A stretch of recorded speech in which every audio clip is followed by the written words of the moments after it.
சமீபத்தில் சீமான் ஒரு மேடையில் பேசும்போது தலைவர் ரஜினிகாந்த் அவர்களை பற்றி சில முக்கியமான விஷயங்களை பேசினார்.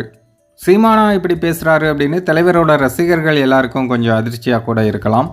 ஏன்னா கடந்த காலங்களில் சீமான் தலைவர் ரஜினிகாந்த் அவர்களை கடுமையாக விமர்சனம் பண்ணியிருக்காரு.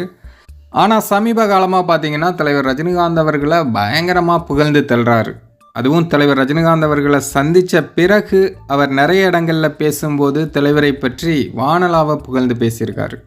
ஆனால் அது அவர் மனசுல இருந்து உண்மையாக பேசுகிறாரா அல்லது ஓட்டுக்காக பேசுகிறாரா அப்படிங்கிற விஷயம்லாம் சீமானுக்கு தான் தெரியும்.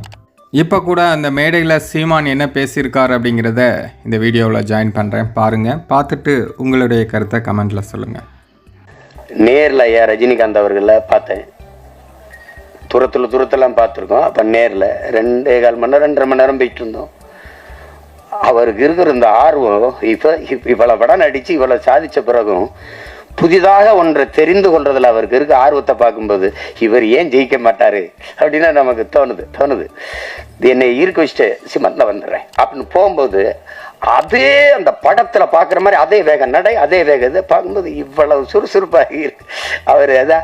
அவர் சோம்பேறிகளை கூட அவர் இயங்குறத பார்த்தா இயங்கிடுவான். அப்படி ஒரு இது அது அவர் அந்த தேடலும் அந்த வெறியும் இருக்கிற ஒவ்வொருத்தனும் உச்சத்தை தொடலாம், சாதிக்கலாம். அதில் சாதாரணம் இல்லை. அப்படி வந்ததில்லை.